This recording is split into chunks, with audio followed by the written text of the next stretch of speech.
So the electric field lines are always pointing away from a positive charge. Okay. And vice versa, if we have a negative charge, the positive charge is going to want to attract to it, right? Looking at our electrostatic interactions.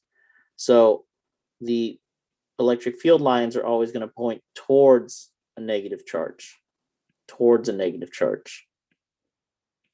This is the whole opposites attracting, likes repelling. Okay. So these are your electric field lines. So in black, this is your E field.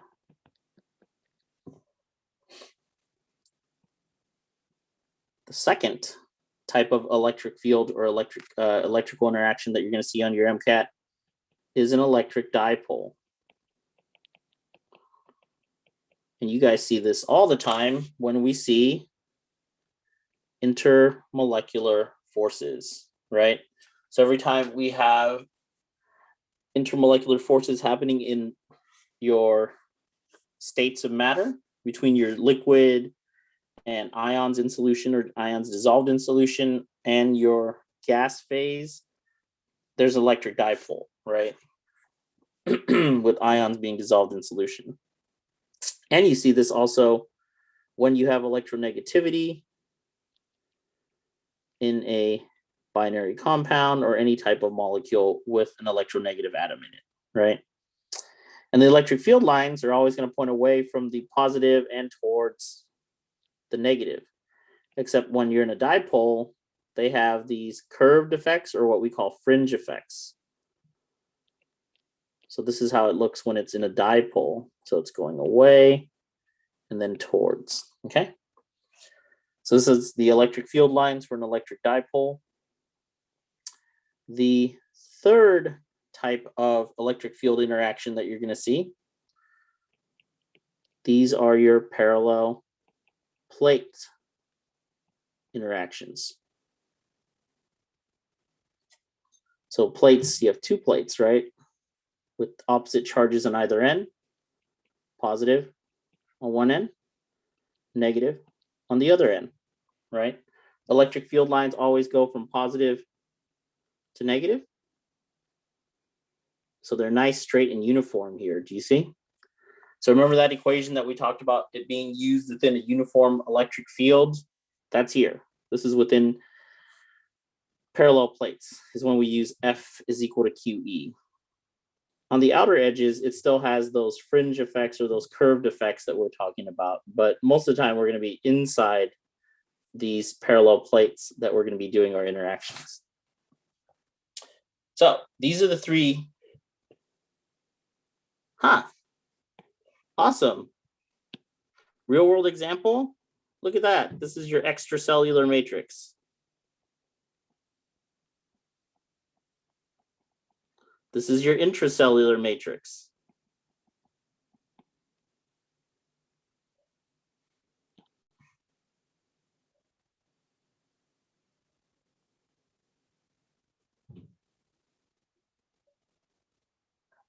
Right?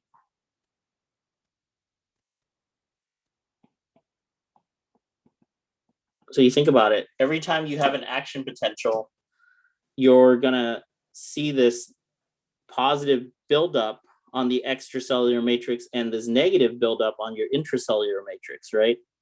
This is an example of any action potential that you see on your cell membrane before it actually triggers, right? You have your sodium on the outside, you have your low potassium and chloride in the inside of the intracellular matrix, creating this potential difference or charge separation or charge difference. And every time you have a biochemical, bioelectrical signal happen through an action potential, this is what's happening, right? You're creating or depolarizing that. Sure. So this is where your sodium is, right? On the extracellular. So that's why it's way positive. On the intracellular, you have chloride and you have low sodium, right? I mean potassium on the inside. And you have high sodium on the extracellular matrix. And so this is setting up this so that it can depolarize so you can have an action potential across your phospholipid bilayer, right? So high sodium, right? Remember, you have sodium pumps that are actually actively pumping sodium out using ATP to do so. Chlorine and potassium are being dissolved in due to the negative gradient. And when those your action potential happens, the pores open and sodium rushes in, right? Moving negative positive charges into your intracellular matrix. Okay. So all of this is very applicable to what's inside the body. Okay. To answer your question about drawing, it's just arbitrary. You can draw as many curved paths as you want. There was a student that asked, how do you know how many like curved paths that you can draw? There's infinite amount of curved paths that you can draw. There's no finite like number of curved paths that you want to know exactly, because at every different point I can draw a different curved path.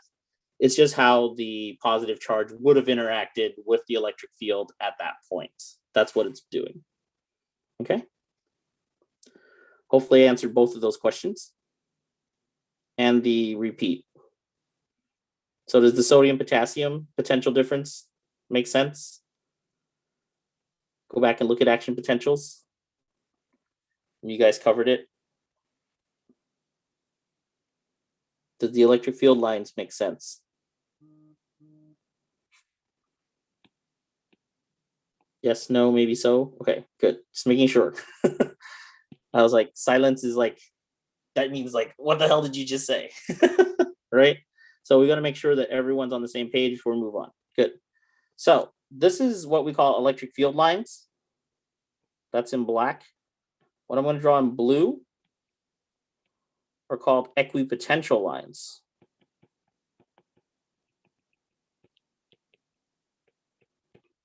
So equipotential lines are equal electric potential, right? Or equal voltage. When we talk about potential, we're talking about the electric potential or the voltage that that charge might have. So equipotential lines are always drawn perpendicular to the electric field lines. So perpendicular to the electric field lines. It's considered high potential near a positive charge and low potential near a negative charge. Okay. So you see a high number on those equipotential lines. That just means that it is considered high voltage. So if we're near the positive charge, you're going to see a high electric potential there. And then if we're near a negative charge, it's considered low electric potential, because it's considered where the negative charge is 0 volts in terms of electric potential. Okay. For electric dipole, it looks like so. Notice it's just perpendicular. I'm just trying to draw it so it's perpendicular. So all of this is going to make sense a little later when we talk about work and electric potential energy, and what does it mean when we're creating work across an electric field. Okay. But I'm going to introduce it now because it makes the most sense, since we just talked about the electric field. We're going to talk about electric potential. There's a question that came in. It's just an equipotential line. It just means that, look, at every point it's perpendicular, so I didn't need to like make it curved. Still just an equipotential line, still in blue. So every blue just represents a different electric potential, right? Different voltage as you go across. This is going from high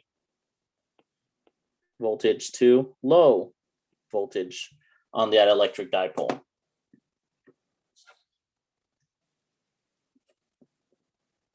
And we're going to see a little bit later that when we change the electric potential, that's what leads to work being done on that object. It's considered higher.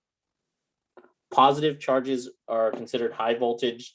Negative charges are considered low voltage, right? You see that when we talked about the electrochemical cell and a battery, right? The positive charge or the cathode part of the battery we considered high volts, and then the negative charge or little plate of the battery considered low voltage, right? Or 0 voltage to be exact. This will relate back to electric circuits when we discuss it in, I guess, 2 weeks. We have a bunch of other things going on. Cool. Any questions? Awesome, awesome. Good questions. We're going to relate this in a second. So let's say we have Millikan's oil drop experiment. This will be our first question of the day. So what did Millikan do in his oil drop experiment? He dropped a drop of oil, so it had some mass, right? And then he shot it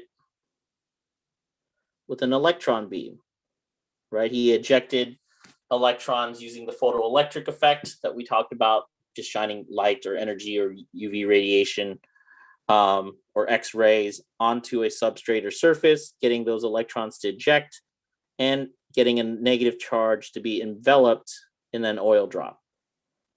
So from that, he was able to play around with it and then get that oil drop to stay afloat, so in midair. So I want to know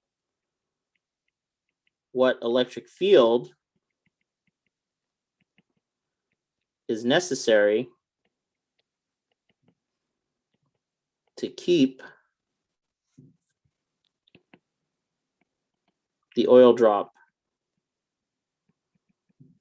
afloat in midair.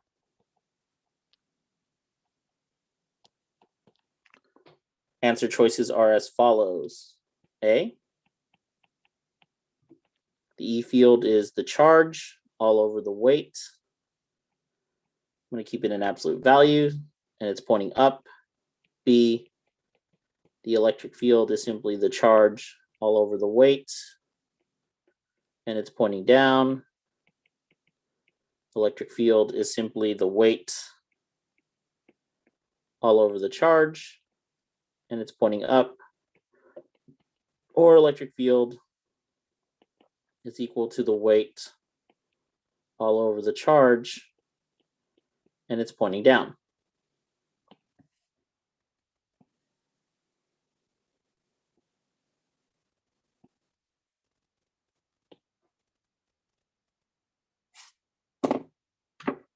So give everyone a chance to do this. Build those neural pathways and use what we just learned. So you to be able to tell me what charges are on the plates to get this to stay afloat in midair. The only thing that we're doing different is now we're using electrostatic force than before, but we're still taking into account that this object has weight and we need to keep this oil drop afloat in midair. So where would we be placing the charge? And what charge would we be placing at the top?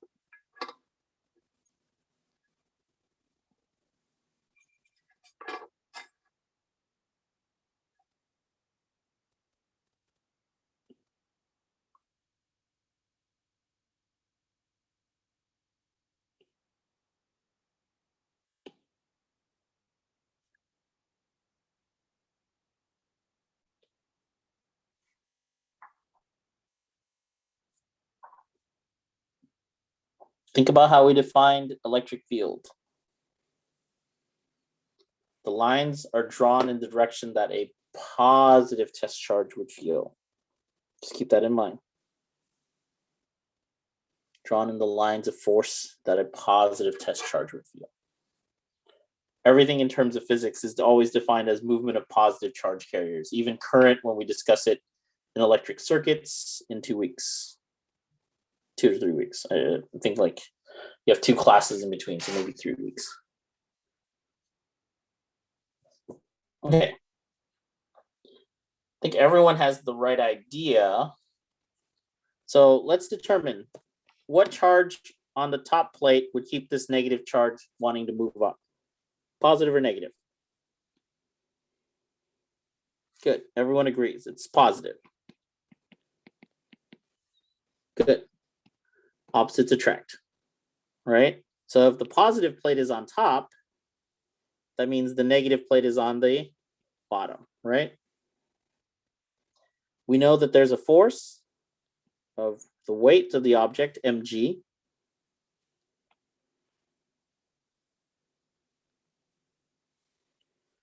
And we know that there's an electrostatic force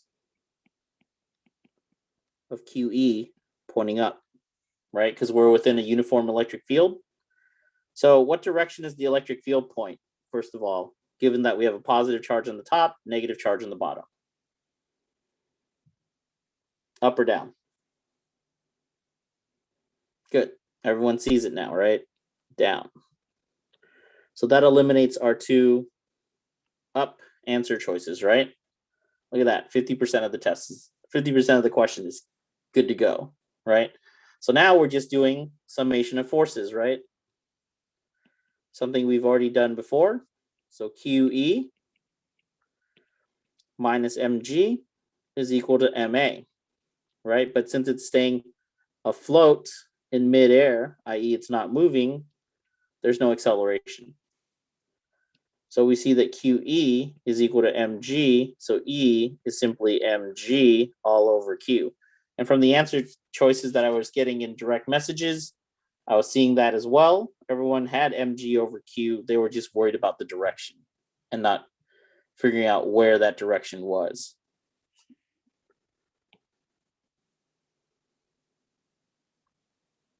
Someone asked, why can't we rearrange F is equal to QE, replacing mg for F? But if you think about it, this is the electrostatic force. This is the gravitational force. Those are two different forces, right? How do we substitute one force for another force? We don't. We just do the summation of forces.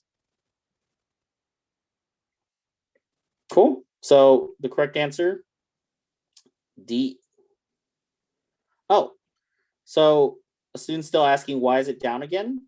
If we look back on how we define electric field lines, the lines are drawn in the direction of force that a positive test charge would feel. Drawn in direction that a positive test charge would feel. So they're always going from positive to negative. Cool. This is an actual famous experiment. Millikan actually figured out the charge of an electron. They knew they were ejecting particles out from an atom. And so this is one of those like classical physics experiments, right? Where they called it one of those like forefathers of like the atom. And Millikan was able to determine that the charge of an electron was negative from this experiment. So this is one of those like classic ones that it always comes up, okay? So up to now, the questions that we've been looking at or the equations that we've been looking at have been in what we call a vacuum, right? There's no interactions, there's no medium for those charges to interact with. But what happens when we do have a medium for those charges to interact with? And let's take a look at dielectrics. So dielectrics are simply material that is polarizable.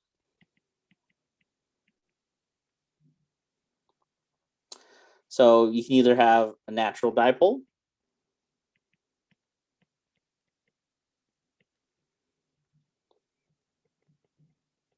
like water, delta negative, delta positive, respectively. Or you can have an induced dipole, which we'll talk about in a little bit. It's in your system. But each one of those cases, they have this thing called the dielectric constant, kappa.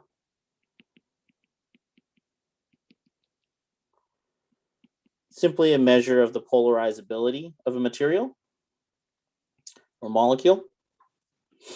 So up till now, the dielectric constant for a vacuum is 1. And let's look at a dielectric constant for something that isn't a vacuum, like a liquid like water that has a natural dipole, that's around 80. So just keep in mind that kappa always increases, right? whenever you have any type of medium or any like molecules interacting with a dipole or polarizability between the molecules, right? There could be charge separation. So polarizability is a nice way of saying create charge separation, right? So if we take a look at the electric field with a dielectric or within a medium, it's just the electric field that we had in a vacuum divided by your dielectric constant.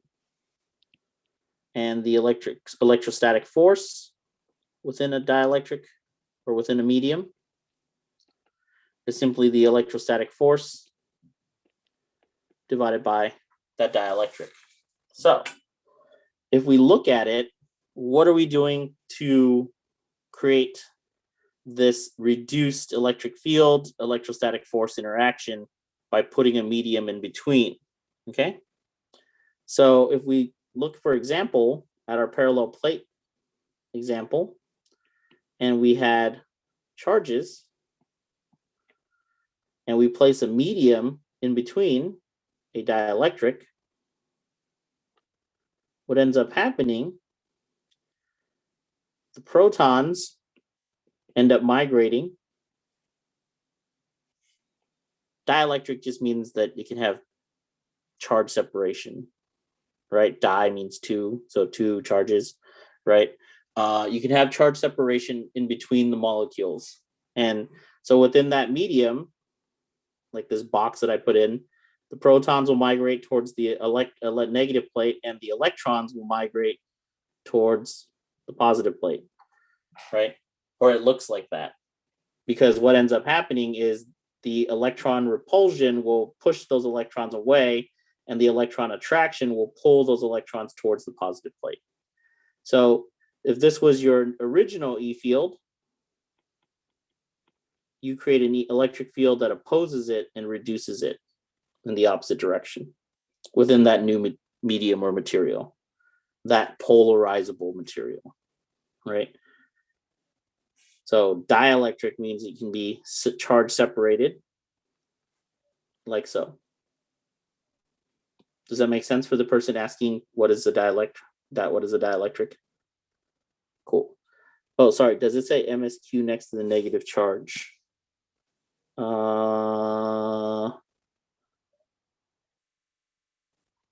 What negative charge are we talking about here? Sorry. Apologies. I didn't see that statement. Aditya? Oh, on the last slide.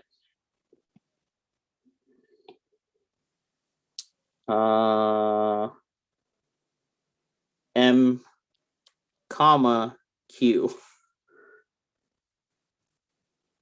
M comma Q.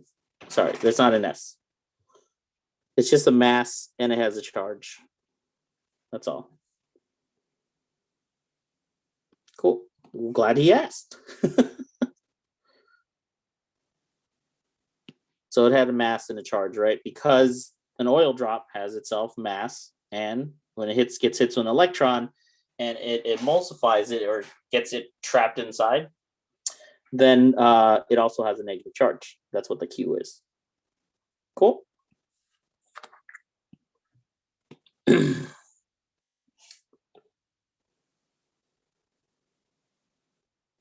Yes, electric field lines are still vectors. So when electric field lines go in opposite directions and they point towards each other, Marissa, they cancel out.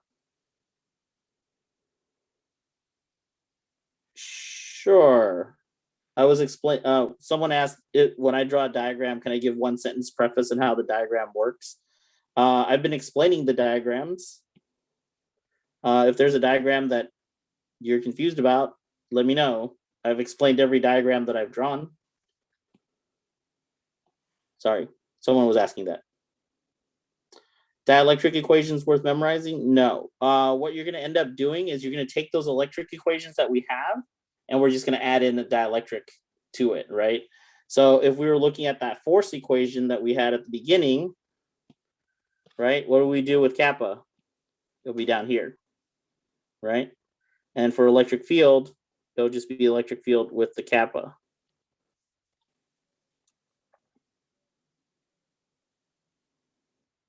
Does that make sense? So you're not really remembering any equations. You're just taking into account that it was there. We just called it 1. Does that make sense? For Coulomb's law and for electric field within a medium.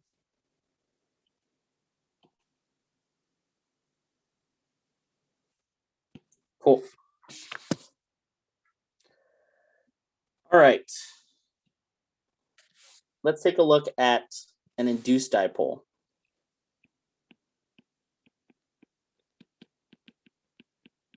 So what is an induced dipole?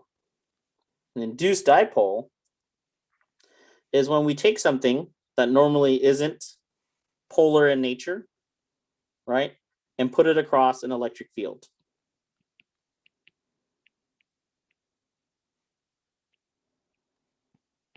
Right? So think of a noble gas, helium. Helium itself is nonpolar, right?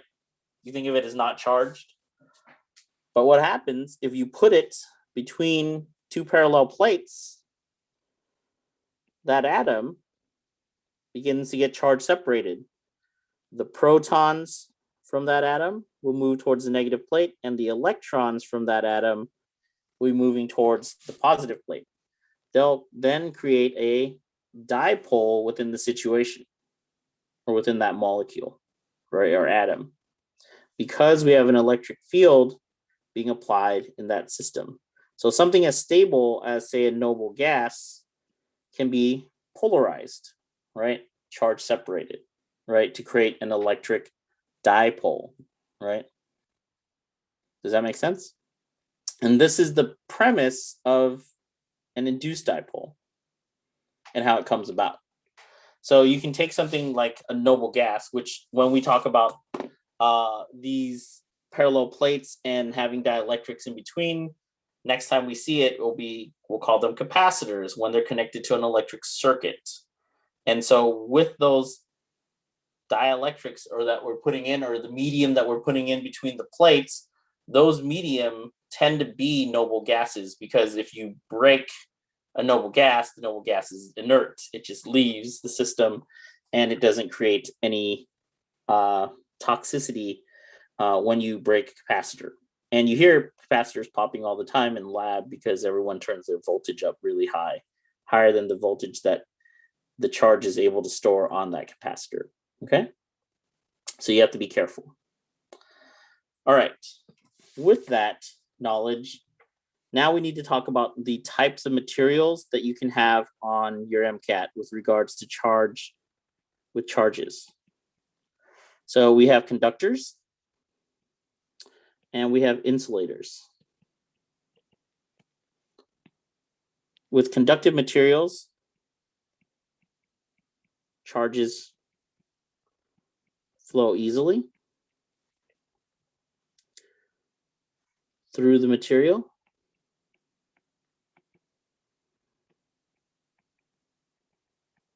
The reason being, most conductive materials have around 10 to the 23rd, what we call conduction electrons.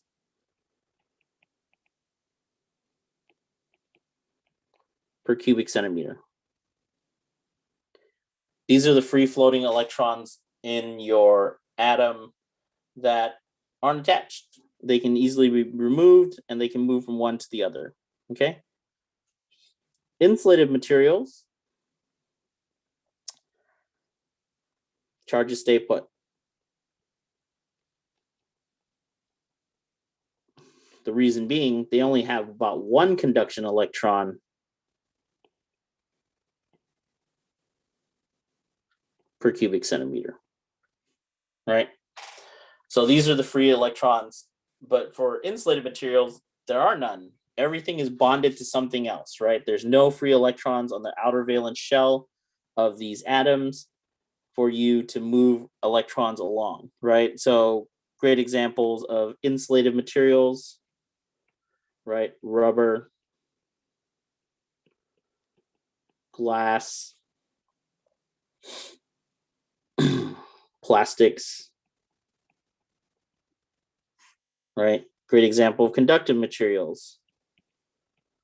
Water, right? The human body. Why we never want to expose ourselves to electricity. Because all those electrons will be able to run through us. And you feel it every time you get a shock, right? Either when you touch like a Van de Graaff machine, like in, your physics lab for E&M. Correct. Metals are conductors. Remember the sea of electrons that we talked about, Jonathan, when we talked about the transition metals and all of those sea of electrons that they have, right? Those are all free flowing electrons that are not readily attached, right? Because those valence electrons are very loosely attached to the nucleus. So they're free game. They can move and they can jump from one atom lattice to the next atom lattice. Cool. So with that said, let's talk about work and electric potential energy and electric potential, or what we call voltage. Okay. So forces, electric fields, those are all vector quantities. What we're going to talk now are about the scalar quantities of electrostatics. So we're going to talk about work and electric potential energy. So what we define as work, we'll take a look at it. So there's work done against the electric field, which we define as positive change in electric potential energy, and work done by an electric field, which we define as negative change in electric potential energy. Okay, so let's take a look at both cases. So we're using the uniform electric field scenario. So you have your parallel plate. This is some distance that a charge can move. So if a charge is naturally here, positive charge is on the negative plate, and you want to move it up, right? We know the electric field is pointing this way from positive to negative, right? We should know by now. If this charge wants to move up to that positive plate, is it going to want to do that naturally?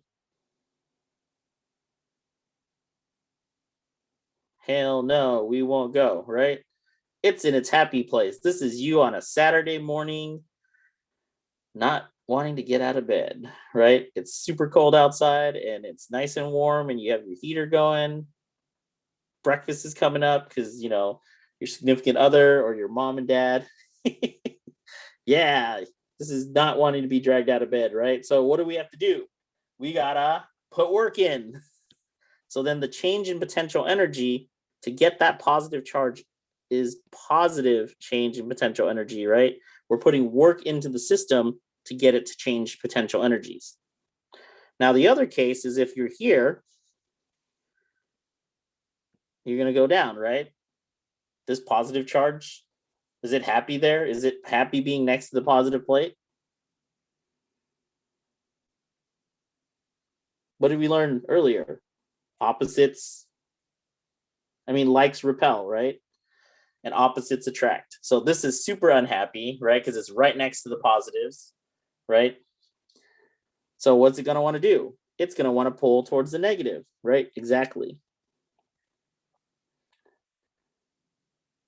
Then it'll be very happy, Aditya, right? Opposites attract, likes repel. That's all the basic interaction of electrostatics, right? We have all these laws that govern it. What happens when you put in medium, right? Like with dielectric, but it's still the same premise, right? Opposites attract, likes repel. So here, it's not happy. It's going to want to move naturally. Work done by an E field. So this is the work done by an E field. So we don't actually have to do any work, right? It's going to move by itself. this is considered negative change in potential energy. This sound familiar to you, like doing gravitational potential, right? Lifting something up off the ground and letting it fall, right? If we lift something up above the ground, you put in work into the system, right? You do work on that object to get it to move up, right? So that's positive change in potential energy. We let an object fall, that's considered negative change in potential energy. So this is the equivalent of moving it up and letting it fall to gravitational potential. Correct. Yes, it would confuse. You'll have to put in positive work to move a negative charge from the positive plate to the negative plate. Correct, Aditya. So every time you put work in, it's considered positive change in potential energy, right? Every time the electric field or the charges are doing the work for you, it's considered negative change in potential energy. Okay? It's just dependent upon what you're looking at. Okay? Thanks for pointing that out. That was awesome. I like that. That makes the connection, right? So how did we define work? Work was, way back when, parallel force times displacement.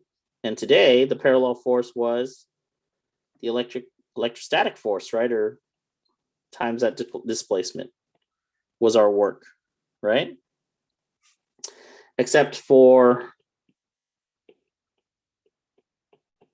parallel plates, the electrostatic potential or voltage was the electric field times the displacement. And for point charges,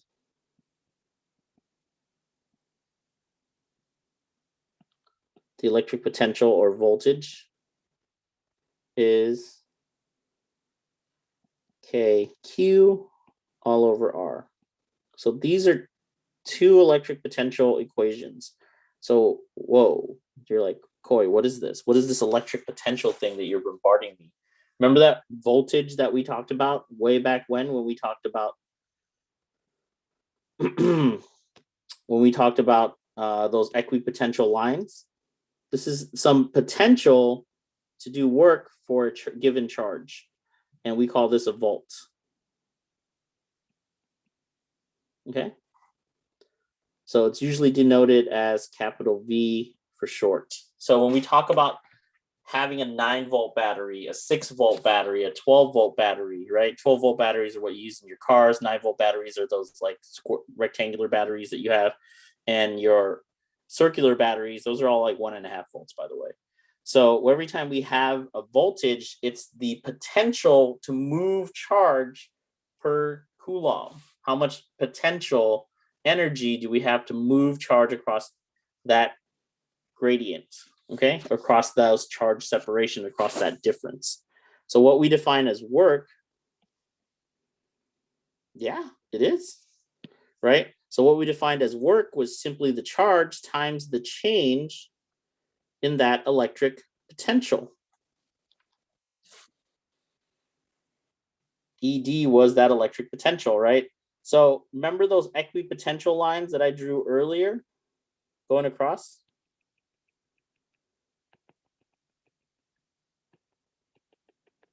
Right up here, we consider this high voltage. Over here, we consider it low voltage. So if we were to move completely horizontal, right, that we talked about before, let's say this object, this charge only moves horizontal. So it stays on the one single electric potential. Does it do work? Right? Think of the object. Let's say you have a positive charge and it's moving only to the right.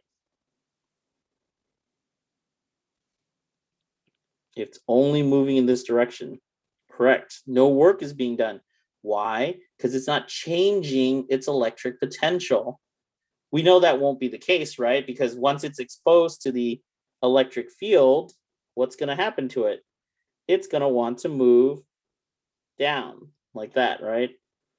But if it didn't and it moved across a whole parallel plate, then no work is done on it. It's equivalent to you staying at the same height and walking like a level path, right? Okay, I was asked to explain what is electric potential again. Electric potential is what we call voltage, right?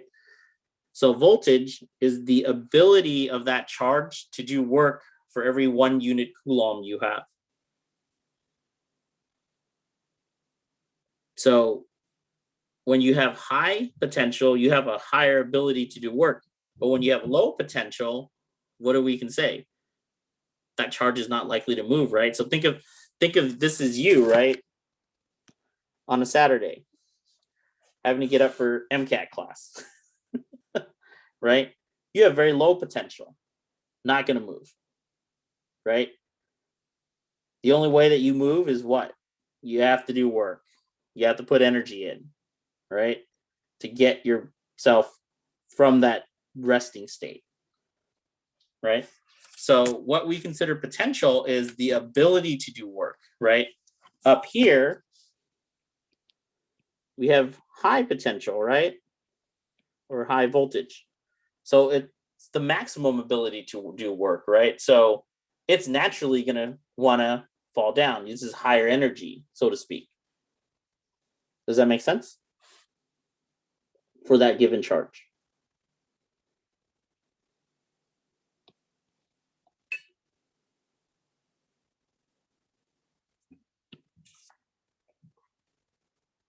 So the equations you need to remember are work is equal to charge times the change in electric potential, the electric potential for parallel plates, and the electric potential for point charges. Okay? So let's take a look. Second question of the day. Let's say we have 4 point charges and we're sitting at the center. The distance between these 4 point charges, let's say they're fixed, is 2a.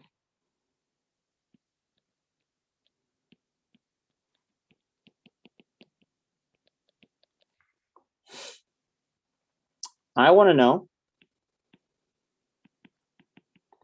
what is the electric field at the center of this 4 charges system. And I want to know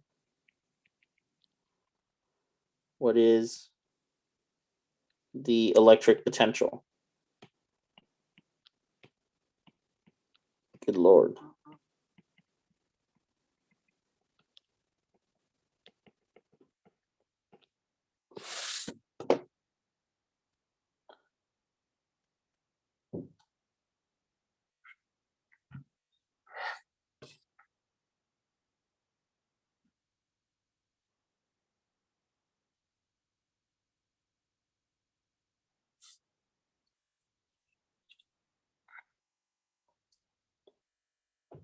It's a very important reason why I asked this question.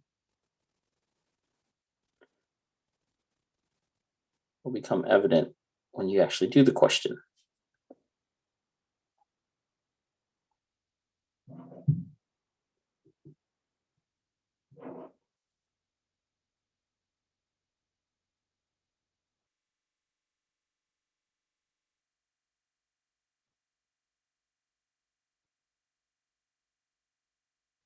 So what is the electric field at the center of that 4 positive charges? They all have the same charge, by the way. They're all Q. And they're all fixed at that shape of a square.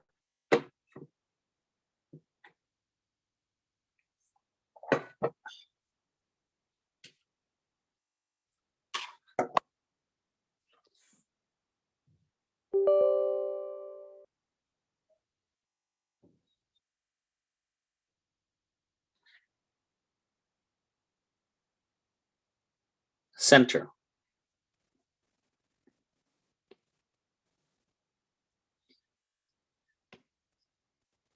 Sorry.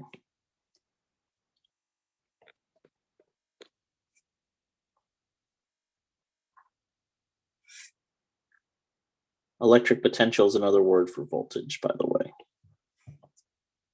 I've been using it, I just never wrote it down.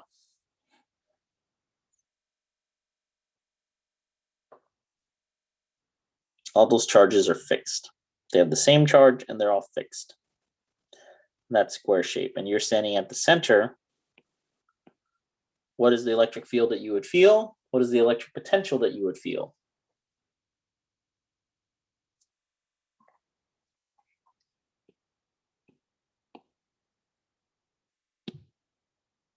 This question is getting at is, what's the difference between a scalar quantity? What's the difference between a vector quantity? Because you know the MCAT's going to exploit that. Between your electric field and your electric potential, or your voltage. Potential energy, work, electric potential, those are all scalar quantities. Electric fields, electrostatic force, those are all vector quantities. So with that knowledge, what's the electric field at the center?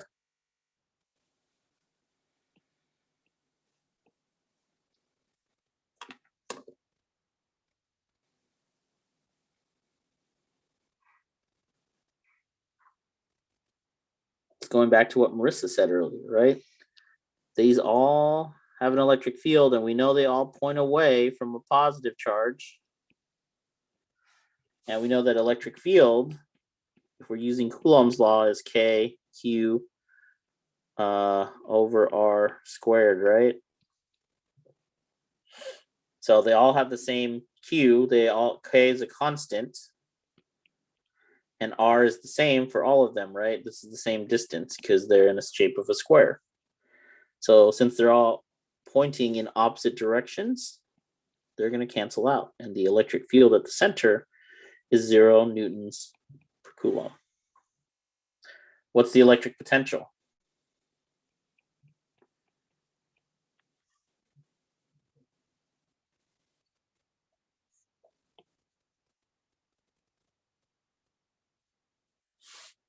Difference between a scalar and vector quantity is not 0. The electric potential for 1 point charge is what? K Q over R, right? In this case, R is what? We draw it. This is R, this is A, and this is A.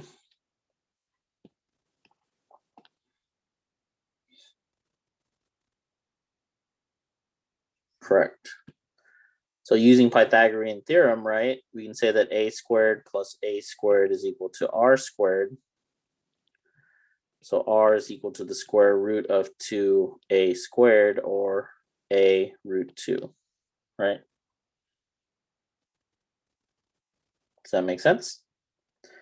So we can say this is Q over A root 2 for 1 charge.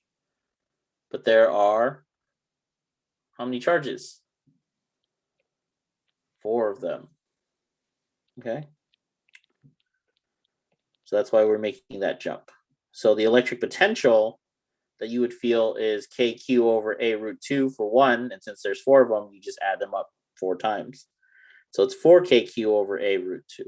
Okay, so be careful and know the difference between a vector quantity and a scalar quantity. Scalar doesn't care what happened in terms of direction associated with it, right? It's going to either just simply add up for each individual case. Okay. Any questions on that before we move on and talk about gel electrophoresis? Okay.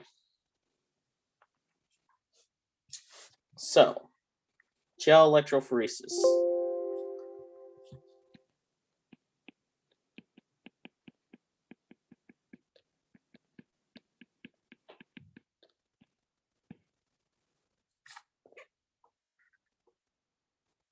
So with gel electrophoresis, you have a battery. On one end, this is your cathode. This is your anode. Big red cat, little orphan Annie. So this is the size, little refers to the size, big refers to the size. So this is your battery. Big red cat, red stands for reduction. Okay, so at the cathode is where reduction is happening. Little orphan stands for your anode, oxidation, O for oxidation. Annies for anode. Okay. So that's what's happening at the battery. So this is positive, this is negative. Okay, so electrons are leaving here, protons are leaving here. In physics, this is considered current. In chemistry, this is considered current. Okay, that's the only difference. And then you'll see that it's just simply a reference frame difference between the two. Then it goes towards a parallel plate. And within that parallel plate, you usually have some type of gel, right? Actually, I don't need to draw the gel. It's just somewhere in between those plates. What's happening at the plates? The electrons are building up here on this plate.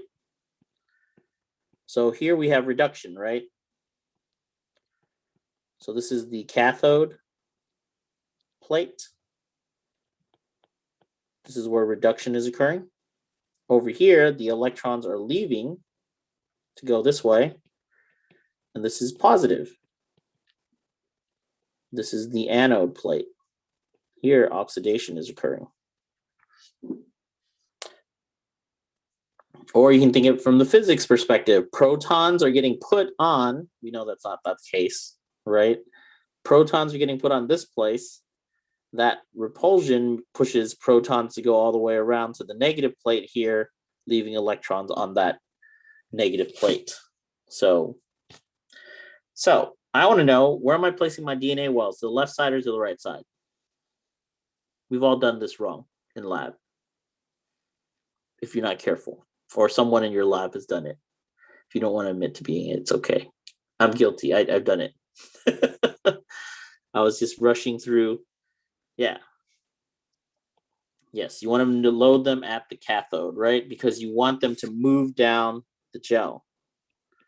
So your DNA wells on the left side, negatively charged, because DNA is negatively charged, right? Negatively charged particles near the negatively charged plate, so then it can move down the well for your gel electrophoresis. Good. My question to you guys, third question of the day. What will decrease travel time for the DNA fragments?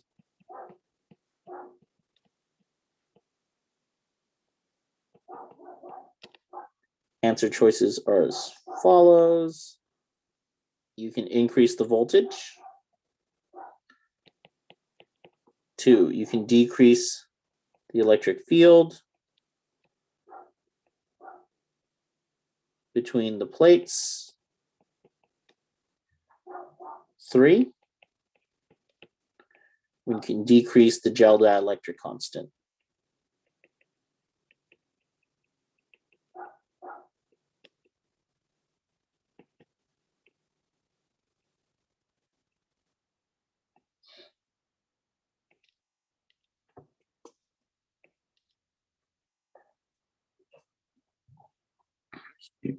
Answer choices are as follows. 1 only. B, 1 and 2. C, 2 and 3. D, 1 and 3.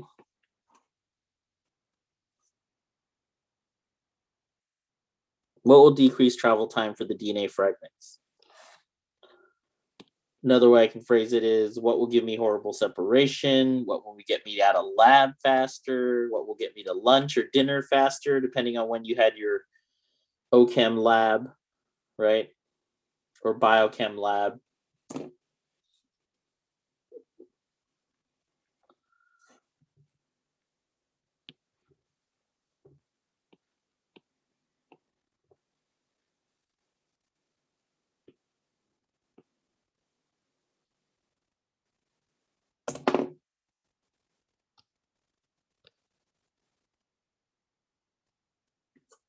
Yeah, we've all experienced this. We've all done it. Hopefully you've done and run a gel at some point in your undergraduate career or in a lab or lab environments. You should, especially if you're going to do any type of real research, experience it so that you can go back and do it. Especially if you're going to do any biomedical type of research or DNA type research. Okay, so let's take a look. Voltage. We increase the voltage.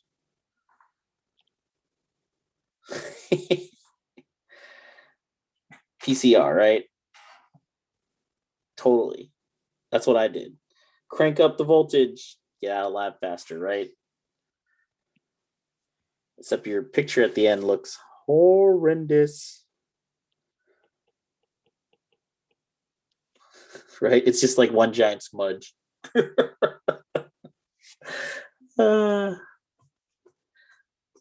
Not if you're trying to publish, Jonathan. Not if you're trying to publish. Then you have to go and waste another 6 hours of your life to do it again. And you have to lyse all the DNA again and run them through PCR, then put them in the gel.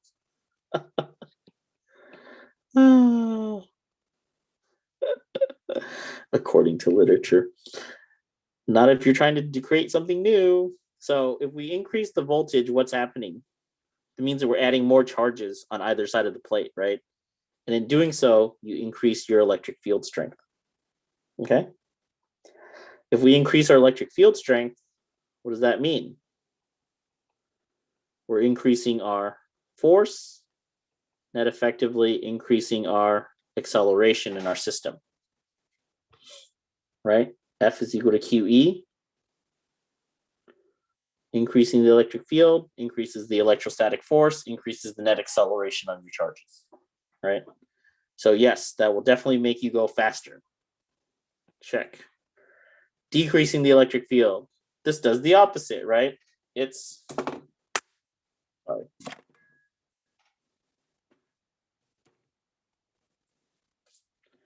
This makes it go slower,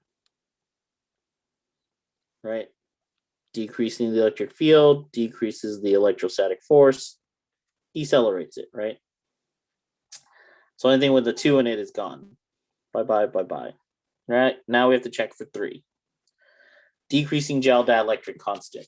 What do we know? Remember the electric field with the dielectric? Yeah, means faster, right? Decreasing travel time.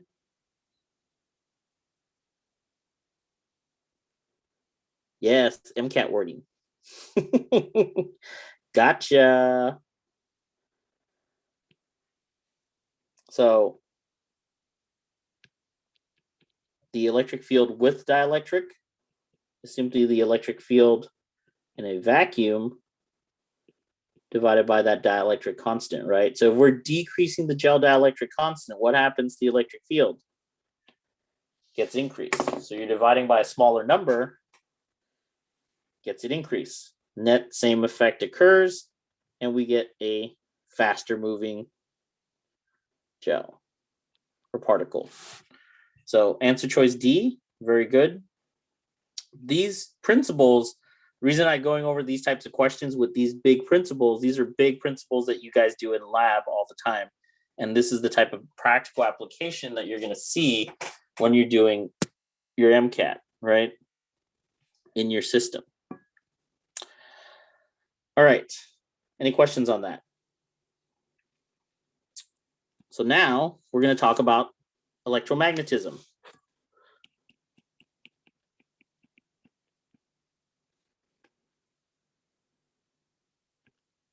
Sure.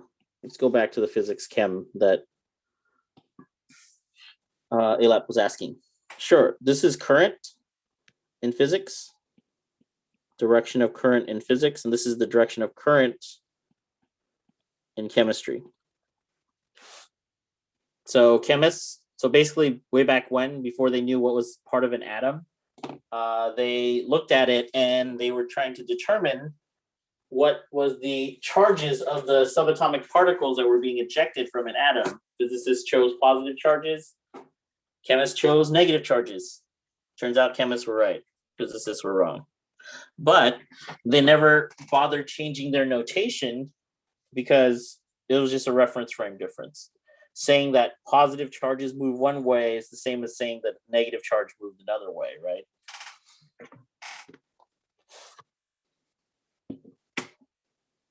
Yeah. I know. Super weird, super confusing. That's what I was like, I had to think about it like twice too. Yeah, totally understandable if you're confused on that. But yeah, that's the reason. So they never bothered to change it. So when we talk about current in physics, I'm talking about movement of positive charge carriers.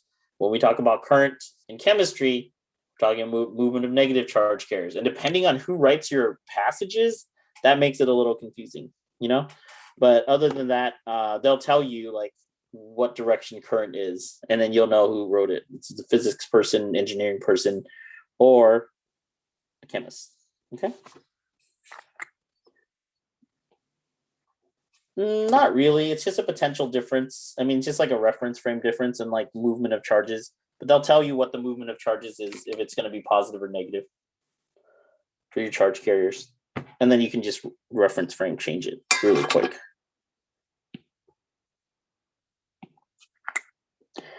Okay, electromagnetism.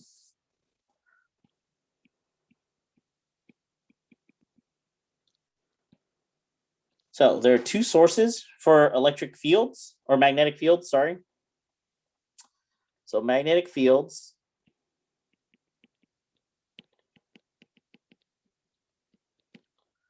the first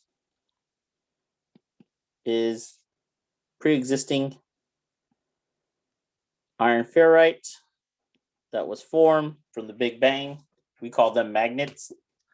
But we'll talk about what's happening inside a magnet even when we talk about it. It's literally just because charges are moving. The other, so this is the two sources of magnetic fields. The first is a iron ferrite in an actual piece of ferromagnet or ferrous magnet, ferrous metal, sorry, that creates magnetic moments inside. The second are moving charges.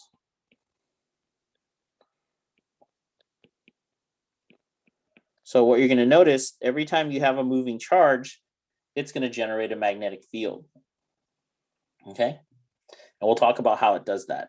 Okay? So these are the two causes of magnetic fields. So let's take a look at the field lines.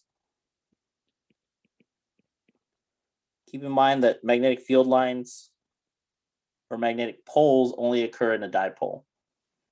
It's always a north and a south pole together.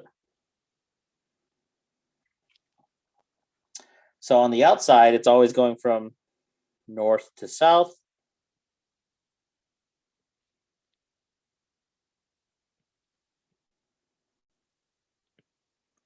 The only weird thing is on the inside, it's going from south to north. So with dipoles, so keep in mind that for magnets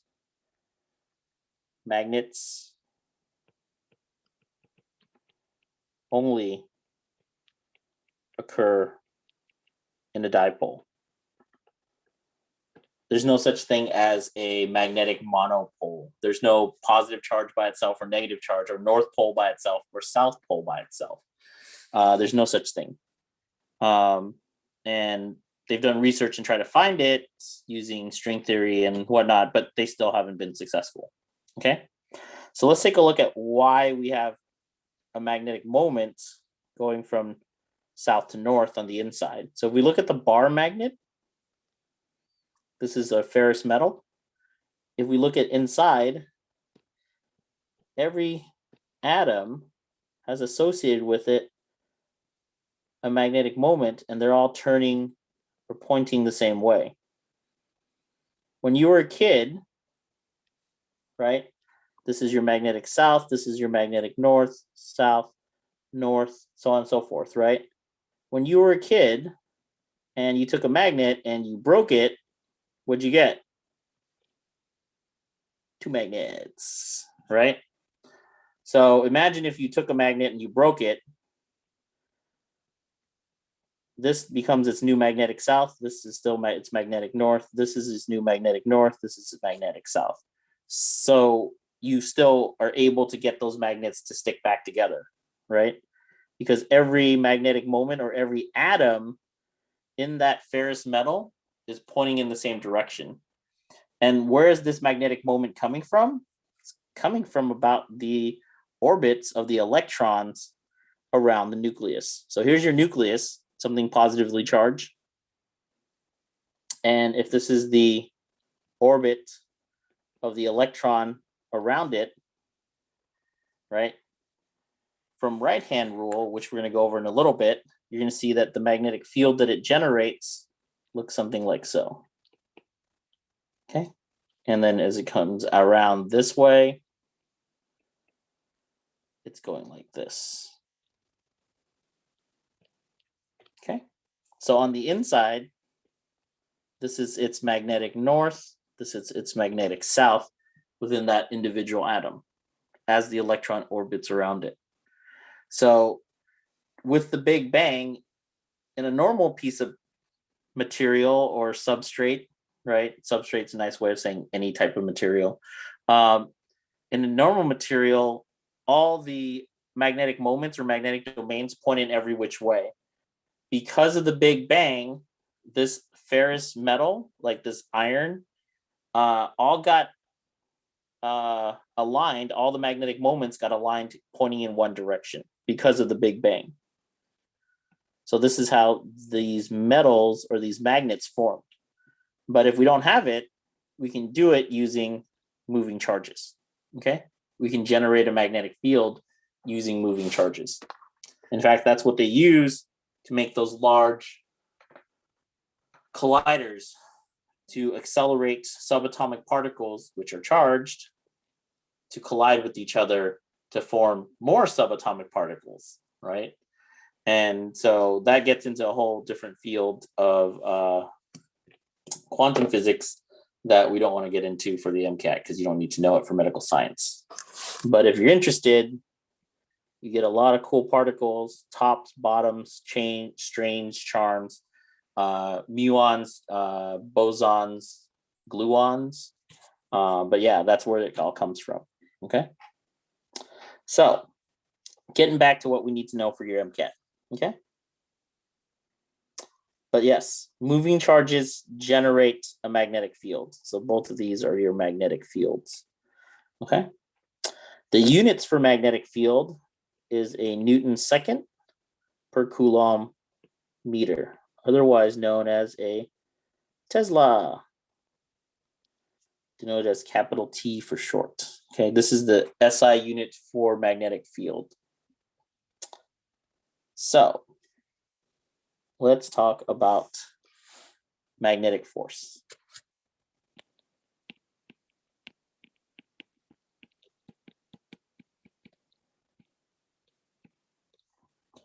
So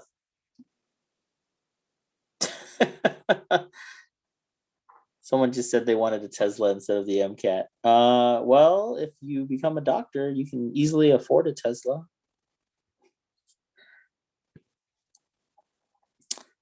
That's how I look at it. After you pay off all your debts. But I mean, first year, you're going to be making ridiculous amounts of money. Well, actually, after you get out of residency. Sorry. Correct myself. Yes. Investing in yourself is the best bet. I always invest in myself. You're always going to come out ahead, either through knowledge or self-enlightenment from studying so much. Yes. So let's define magnetic force. Magnetic force is simply the charge times the cross product of the velocity vector and the magnetic field vector. QVB, sine of theta. And when theta is equal to 90 or perpendicular, you end up with QVB solely. Okay? Both velocity and magnetic field are vector quantities. Keep in mind that if you have a magnetic field vector and a velocity vector and there's some angle in between, this is your magnetic force vector. Your magnetic force vector is always perpendicular. Remember, cross products always create a vector that's perpendicular. Remember when we talked about torque? We took the lever arm times the force. We got a torque that is perpendicular to both the plane of the lever arm and the force in which it's acting in. Okay? So just keep that in mind. So this is your magnetic force from a point charge.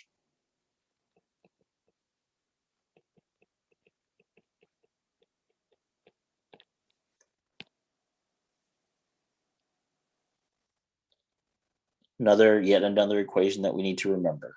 Okay? QVB. B, magnetic field.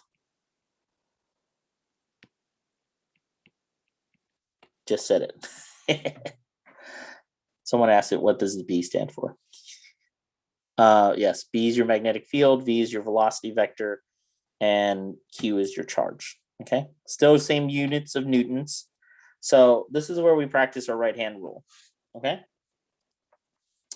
so this is a positive charge and it's moving to the right. Point your thumb in the direction of the velocity vector. Point your pointer finger in the direction of the field. So let's say the field is going into the page. Let's say it's going into the page. This is your magnetic field.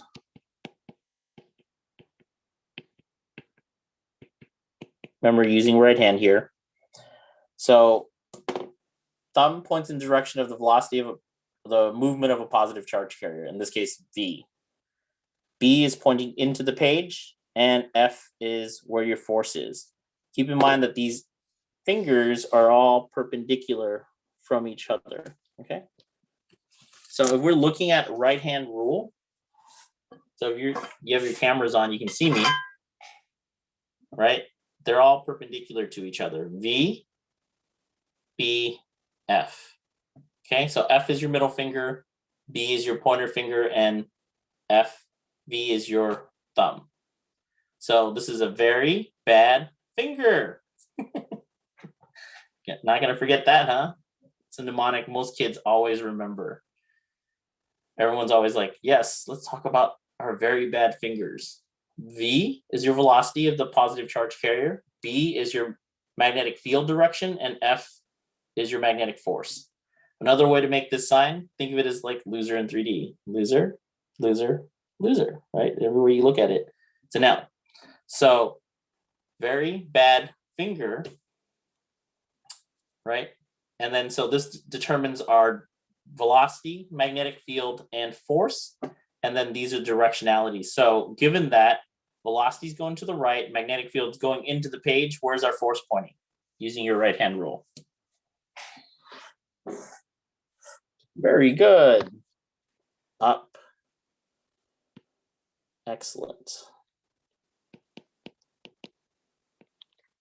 No, you will never forget your right-hand rule, right? The cool part of it is right hand for positive charges, left hand for negative charges. So if we did it with a negative charge moving through a uniform magnetic field, right? Velocity is moving to the right, pointer is going into the page. What direction is your force pointing for the negative charge particle?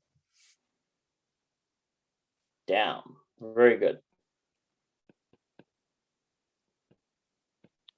Remember our right-hand rule. Very bad fingers. Or just finger, right? The only time we're flipping someone off is educational. Not all the other times that people do it. Okay, so with that said, now that we know our very bad fingers and how to use our right-hand rule, what type of motion is this object going to undergo? When we look at it, think about it. You move a little bit and then you get pulled in, move a little bit, get pulled in, move a little bit, get pulled in, and then you end up with uniform circular motion again. Okay, whoops. I'll go back. I meant to close the video. So let's draw it again.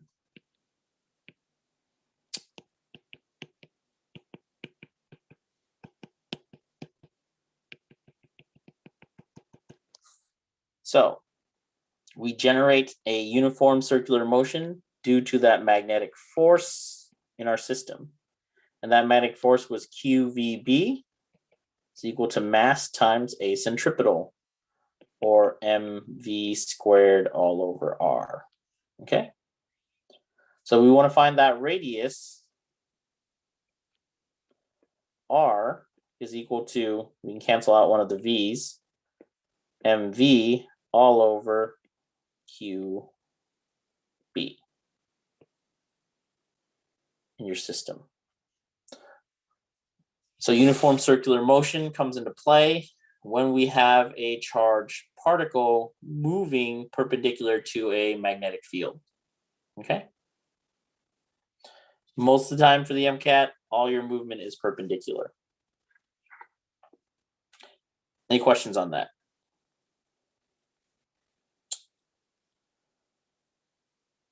Okay. The next thing that we need to look at is the magnetic field generated from moving charge, and that's what we're going to call a magnetic curl.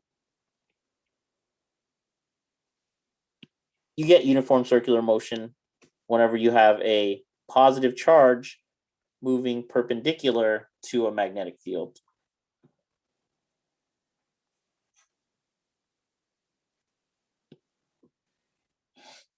So let's take a look at magnetic curl.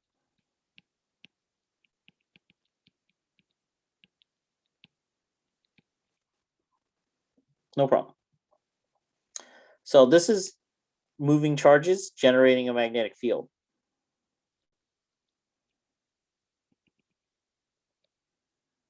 So we know current is moving up in this current carrying wire. So the way this magnetic curl works, so these moving charges are generating their own magnetic field. We're using right-hand rule. I boxed all the ones that we needed to remember. Someone asked which physics equations to memorize. Every time I cover it in class, yeah, that's a lot. I'm sorry. There's 2 pages back in front of equations that you need to remember altogether. I will look it up and then I will send you guys the whole class, the equation sheet of all the equations you need to remember for physics. Yes, every time I box something in class, that's what I want you to memorize. Because on the MCAT, in the past, it has not been given to you. And you needed to know it to do the question. Remember, within the MCAT, one question, one topic, right? It's always that case. All of physics. Aditya. I'll send it out this week. Yeah, it'll be everything from translational motion all the way to light and optics. Every equation, every interaction that we talked about, like that we need to know for your MCAT, I'm going to send it out. Yes, it's going to be super helpful. Apologize for not doing it sooner, but yes, we will make sure that you guys are adequately prepared and ready to know what you need to know for your MCAT. So with your right hand rule, point your thumb in the direction of the current and then curl them in the direction of your around that rod. And you're going to see that this is the direction of your magnetic field going into the page and then out of the page. So it's going to go behind and then come out. Okay. So this is what we call magnetic curl. This is the moving charges generating its own magnetic field. Okay. So let's take a look. So if you think about it, you should see this like goofy, happy face where, you got your eye punched in because you were talking too much physics mess with someone. And it went through the page, right? That's the way that the magnetic field went. So always going in and then out of the page. And this is what we call magnetic curl. The magnetic field that we feel is simply the permeability constant The other one was the permittivity constant of free space. This is the permeability constant of free space times the current all over 2 pi r, r being the distance from the center of your current carrying wire to where that magnetic field is activating. Okay. So mu naught is referred to as the permeability. Let's write it bigger.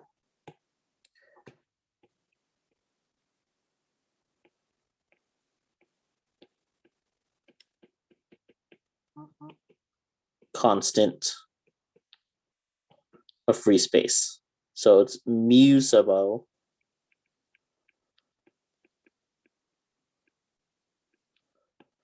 that's equal to 4 pi times 10 to the negative 7 Tesla meters per ampere. Sorry, we're using this new term called an ampere. That is just the unit for current. Ampere is coulombs per second. So 4 pi times 10 to the negative 7 Tesla meters per ampere. So this is your magnetic field that you generate from moving charges. Okay, so just keep that in mind, that every time you have a moving charge, you'll generate a magnetic field.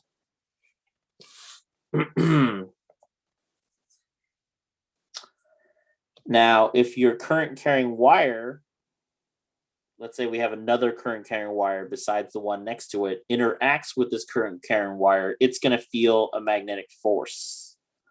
And that magnetic force, due to a wire, is simply the current that that wire has times the length that that wire has of interaction times the magnetic field that it's interacting with. Okay. So you can see there will definitely be questions associated with multiple wires interacting with each other and trying to figure out how they will either attract, repel, rotate, all of the above, right? With each other, depending on the directionality of your wire and the magnetic field that's external to it.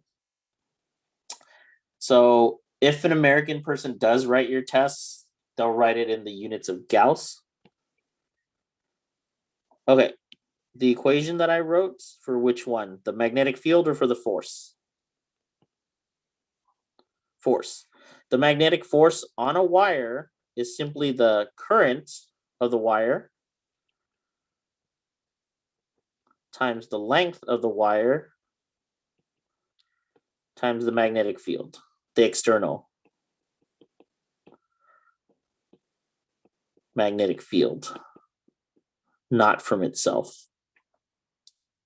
The other equation is just your permeability constant of free space times the current acting in that wire. R is the radius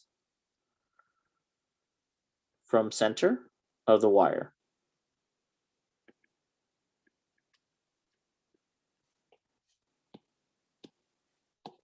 Does that explain everything? For those who are asking about what do the equations say? Good. Excellent. Just want to make sure. Cool. So let's do a question dealing with these wires.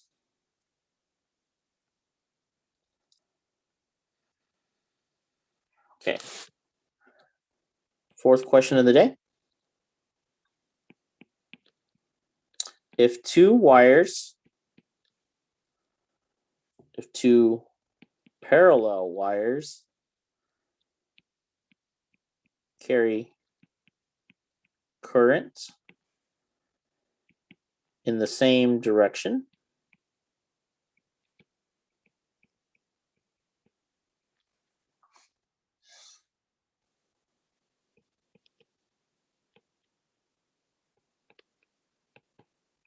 the wires will A, attract, B, repel, C, rotate, such that they become perpendicular, or D, feel no net external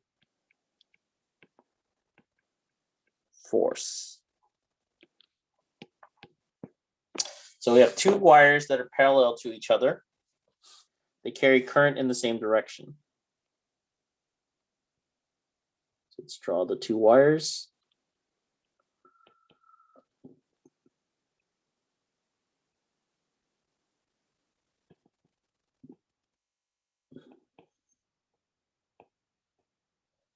So current's both pointing up. And so what happens to those wires? Do they repel? Do they attract? Do they rotate so they become perpendicular, or do they feel no net external force?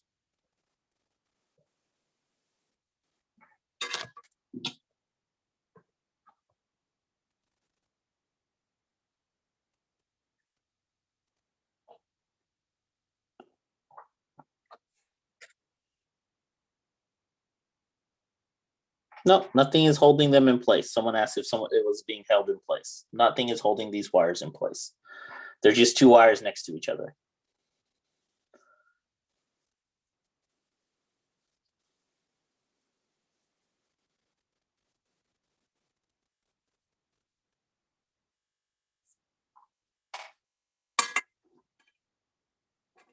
Right? You guys plug cords in all the time, right?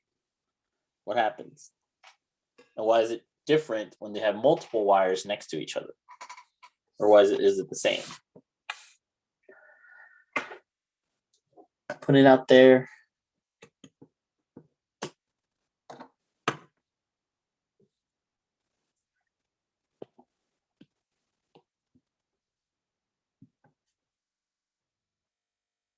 Yeah, there's no jumping of charges. So charges enclosed within the wire. But charges will feel other wires, right? Because you have to use the right-hand rule for that F is equal to IBL or ILB equation or FBI equation. Todd likes to use the FBI and make a gun, thinks himself of a spy for right-hand rule. I like very bad finger because, sorry, I have a dirty mind.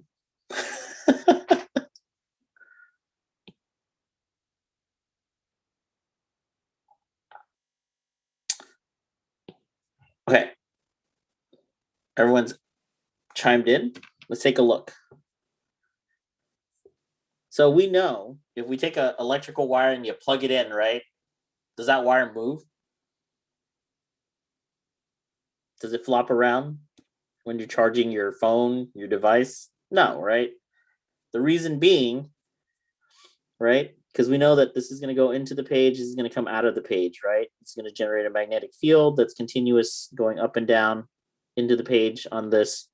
And if we use our right-hand rule, current is moving up, so movement of positive charge carriers is up in that wire.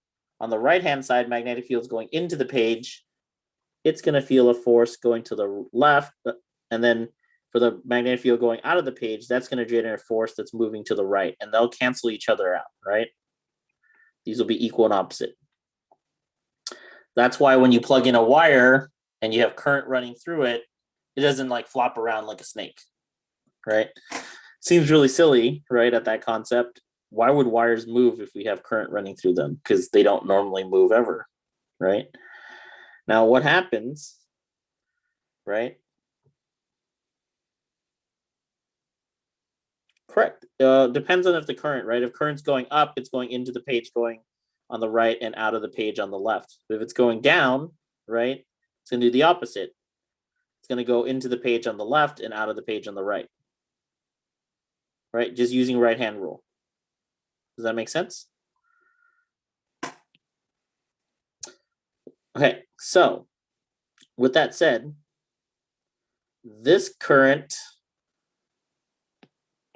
here cannot be affected by its own magnetic fields. However, it can be affected by the magnetic fields from the other current carrying wire, because this is an external field. Remember that external field that we talked about? So we use our right hand rule, current pointing up, thumb is going up, pointer finger is going out of the page, because this is the closest field. This field is closer than this field, right? So the closer field is going to be the stronger one. So it's going to go out of the page. So your force, you can see, is going to the left. This wire over here, wire 2, is now being affected by this magnetic field because that's the closer one. Thumb is pointing up, magnetic field is going into the page, and it is feeling a force that is going to be pointing to the left. So what do we notice about these two wires? They're going to attract. Sorry, I didn't want to be all patriotic there. I didn't realize I was just using red and blue and white background. Sorry. But yeah, they're going to attract each other. This current feels this magnetic field using our right hand rule. So let's turn on the camera again. So with the right hand rule, thumb points in the direction of the current. Your pointer finger points in the direction of the magnetic field, and where your force is, it's pointing in the direction of the, where your middle finger is the pointing direction of the force. So thumb was pointing up for the wire 2 on the right. Magnetic field was going into the page or towards you or away from you, and therefore the force is moving to your left. The other case was thumb was pointing up. The red dots were moving out of the page, so you're pointing away from you or towards you. And where's your force pointing? To your right. Okay. I think your right, my left, due to the inversion. I don't know if Zoom actually fixes that, but yeah. We'll talk about mirror images and stuff like that.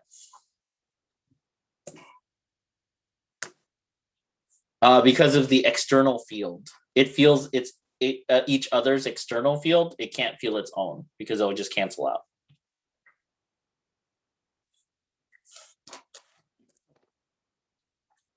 So wire 1, we'll call this wire 1, and this is wire 2. So wire 1 will feel this magnetic field, and wire 2, good Lord, sorry. Wire 2 will feel this magnetic field. Does that make sense? And that's what's causing it to want to have that attractive force. Now, what would happen if I made the currents anti-parallel, one going up and one going down? What do you expect is going to happen to the wires? Good.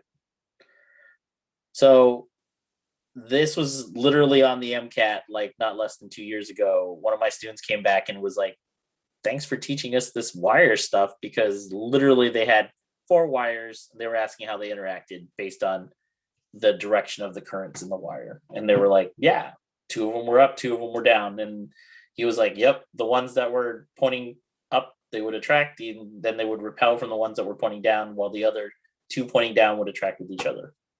And that was the answer choice that was given. So it was really easy for them to choose, but we got to experience it and practice it first. Okay. So with the MCAT, 1 question, 1 concept. Well, in physics, it makes a lot of sense. Okay.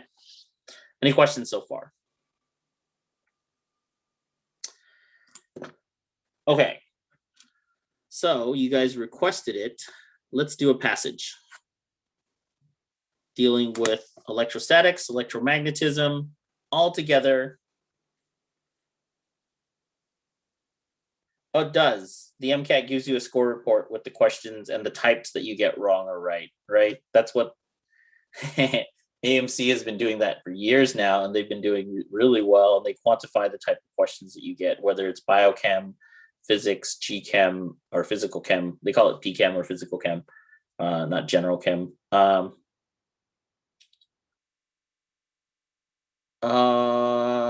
I don't think they let you review the passages from the current MCAT.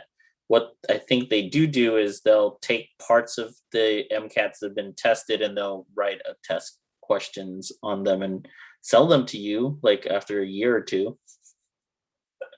That's what the MCAT has been doing, or AMC has been doing. So, but yeah, those questions are like questions that have been on the MCAT in the past, right? So let me get this primed and ready for a passage for you guys dealing with electrostatics, electromagnetism, and I will share screen and we will start doing it.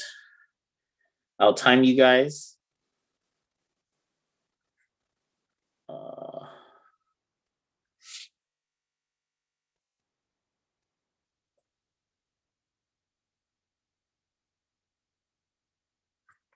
Okay, this is on Dropbox, that's why.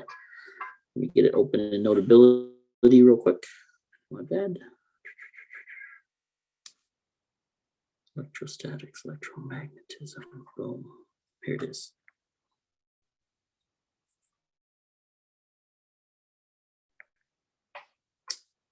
Serves me right for opening something on Dropbox. Okay, so let's share screen. I'll give you guys roughly, there are 1, 2, 3, 4, 5, 6, 7 questions. Give you guys roughly 8 minutes, and then we'll go over it. I'll start the clock now.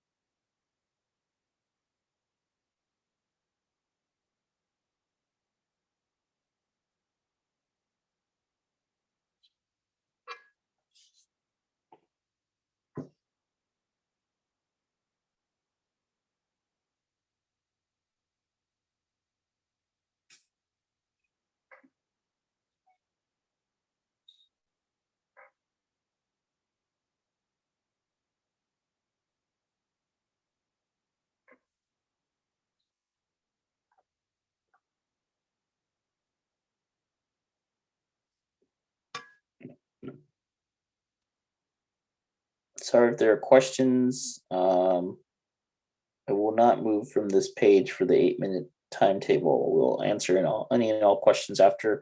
I do have office hours today for after class from 4 to 5 as well, and we can spend some time going over this and how to approach these types of passages too, if you guys want, and test taking strategies.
Okay, that is time. I'll read the answers if you guys have to go. I totally understand. And then if you want to stay, we will go over all the questions. Okay. So number 14, answer is D. Number 15, answer is D. Number 16 is C. 17 is C. 18 is A. 19 is A. And 20 is D. So we're about 4 minutes from 4 p.m. on the West Coast or 7 p.m. on your East Coast time. And everywhere in between. Sorry, I didn't mean to like exclude anyone, but yeah, some people might be late. So if they have to go, they can go. If you want to stay, we can definitely stay and go over the questions. So sure, I can repeat them again. 14 was D. 15 was D. 16 was C. 17 was C, like cat. 18 was A, like Aaron, or I mean Aaron. 19 was Aaron, A, and 20 was D. Correct. Thanks, Jonathan. Cool.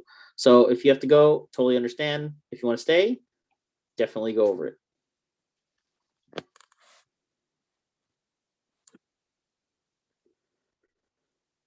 Hope you guys learned and remember your very bad fingers and, keep practicing your tests for your tests. All this is very applicable because when we have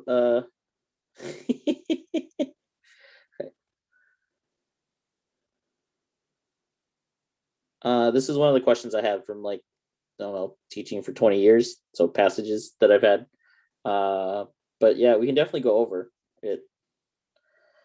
We have like a whole like system of like passages that like have been rotated in and out of the from the books to practice questions in class to in-class diagnostics. They're all over.